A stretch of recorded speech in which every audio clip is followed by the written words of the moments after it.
राष्ट्रीय volleyball federation के अध्यक्ष एवं भारतीय जनता पार्टी के वरिष्ठ नेता व पूर्व मंत्री वीरेंद्र कंवर ने रविवार को ऊना में आयोजित पत्रकार वार्ता में जी राम जी योजना के तहत केंद्र सरकार द्वारा किए गए सुधारों का स्वागत करते हुए इसे विकसित भारत की दिशा में एक ऐतिहासिक पहल बताया। आपको जानकारी दे दें कि कंवर ने कहा कि वर्ष 2005 में शुरू हुई मनरेगा योजना को समय समय पर अधिक प्रभावी और पारदर्शी बनाया गया। वर्ष 2009 में इसका नाम महात्मा गांधी राष्ट्रीय ग्रामीण रोजगार गारंटी योजना रखा गया और अब हाल ही में इसे विकसित भारत जी राम जी योजना का स्वरूप दिया गया है, जिसके अंतर्गत कई महत्वपूर्ण बदलाव किए गए हैं। उन्होंने बताया कि योजना के तहत अब कार्य दिवसों की संख्या 100 से बढ़ाकर 125 दिन कर दी गई है, जिससे ग्रामीण क्षेत्रों में रोजगार के अवसर बढ़ेंगे। राज्यों को यह भी छूट दी गई है कि वे फसलों की बुआई एवं कटाई के दौरान 60 दिनों तक अतिरिक्त रोजगार उपलब्ध करा सकेंगे।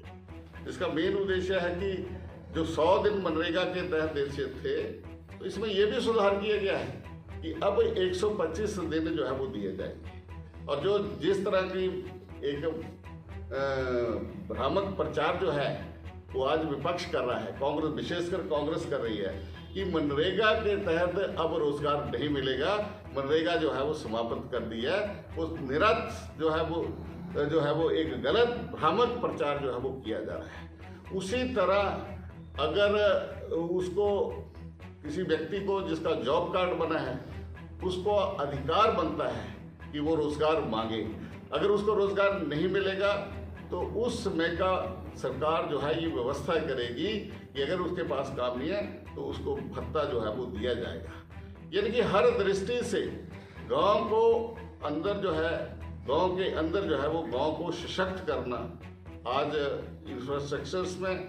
आज गांव की पंचायत जो है वो अपनी योजना बना करके जो है वो इस जी राम जी योजना के माध्यम से विकसित भारत की तरफ हम बढ़ेंगे। मुझे इस बात की प्रसन्नता है कि जब पिछली जयराम जी की सरकार थी, भारतीय जनता पार्टी की सरकार प्रदेश के अंदर थी और मेरे पास ये विभाग रहा है, हमने अपने कार्यकाल के अंदर 1 साल 5 काम इस योजना को चलाया था और खूब इसी जो केंद्र की सरकार ने जो अमेंडमेंट्स की हैं